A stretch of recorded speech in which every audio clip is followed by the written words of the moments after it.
So Republicans got booted off of the January 6th committee. They couldn't have who they wanted there. And now they're turning it around.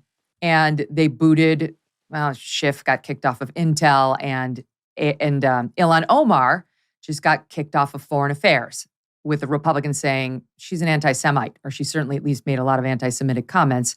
So bye. Well, of course, underdog, AOC, rushes to the rescue this is the worst bit of acting I've seen in a long time. It could be what was it, Ishmael, that everybody used to say was the worst movie ever made? This is Ishmael territory. Here's AOC on the House floor yesterday trying to act like, you tell me who she's trying to imitate here. Watch, SOT 10. Also, one of the disgusting legacies after 9/11 has been the targeting and racism against Muslim Americans throughout the United States of America. And this is an extension of that legacy. There is nothing consistent with the Republican Party's continued attack except for the racism and incitement of violence against women of color in this body. This is about targeting women of color in the United States of America. Okay. We cut the part where she threw her notebook at the end and she really sort of revs up her preacher accent, and in this country, whatever. Okay. You're from Yorktown Heights, okay, which is a lovely suburb in Westchester. Should just stop. But what do you make of underdog in to save the day? I think the worst mistake she made there actually wasn't the hand motions. The worst mistake she made was the looking down at the speech that she had clearly written in practice beforehand. If you're going to do the moral outrage thing, this is about women of color, then it really helps if you don't have to go, this is about women of color. It doesn't come off nearly as genuine, but look, it's true. They do this very, very well. The left in this country, they've really mastered something, and the right, frankly, is so far behind on that they don't realize what they're doing. The toddler that pitches the fit in the grocery store because mom won't buy him ice cream sandwiches, and he lays down and starts screaming and yelling. You pick that child, you either ignore that child and leave him there screaming and yelling, you pick him up and whap him on the rear end, or you do something. But what you don't do is you don't give him the ice cream sandwiches to calm him down.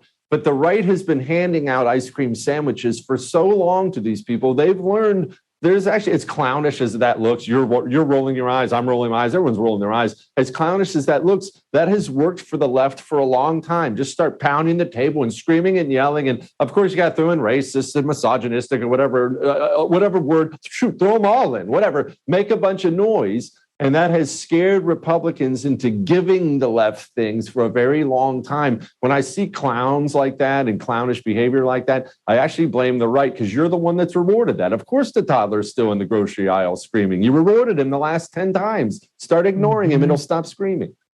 What do you make of this kicking Ilhan Omar off of Foreign Affairs because of her anti-Semitic comments? I support the move. I just don't like the way it was done. I think it was done completely wrong. The right move to do was to kick her off the committee.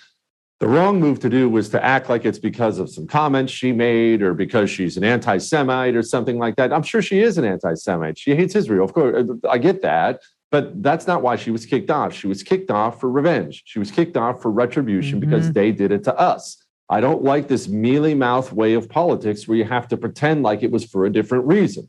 Hey, we kicked Ilhan Omar off. Why? Because you kicked our people off. Let this be a lesson to you. If you kick our people off again, we'll kick your people off again. If you'd like this game to stop, then stop doing it and we'll stop it. This was about revenge and retribution. I think it looks weak when you kick her off for revenge and then make up some excuse. Well, we had to be nice to Israel. That's not why you kicked her off. So be honest about it. That's a good point. What do they get? Schiff and Swalwell off of Intel, which, of course that should have happened. How Swalwell was still on. I try never to even talk about him. He's just one of the most abhorrent people in Congress. In any event, so now they kicked off, I think, 2 from January 6th. Now the Republicans have 3, so maybe it ends there and they make their point. If it continues on forever, Congress has changed fundamentally. And I don't know whether that's a good thing or not. Jesse Kelly, you're a good thing. Such a pleasure to talk to you. Thank you, my friend, and have a great weekend. Thank you for having me on, Megyn. Enjoy your week, and I'll talk to you soon. All the best. And I should mention that Jesse and The First are now taking over the new Newsmax slot. Newsmax went away. They didn't strike a deal with DirecTV. The First is going on there. So you may be sad about your Newsmax friends, but The First has people like Jesse Kelly, Dana Lash, a lot of our friends. So you'll love that.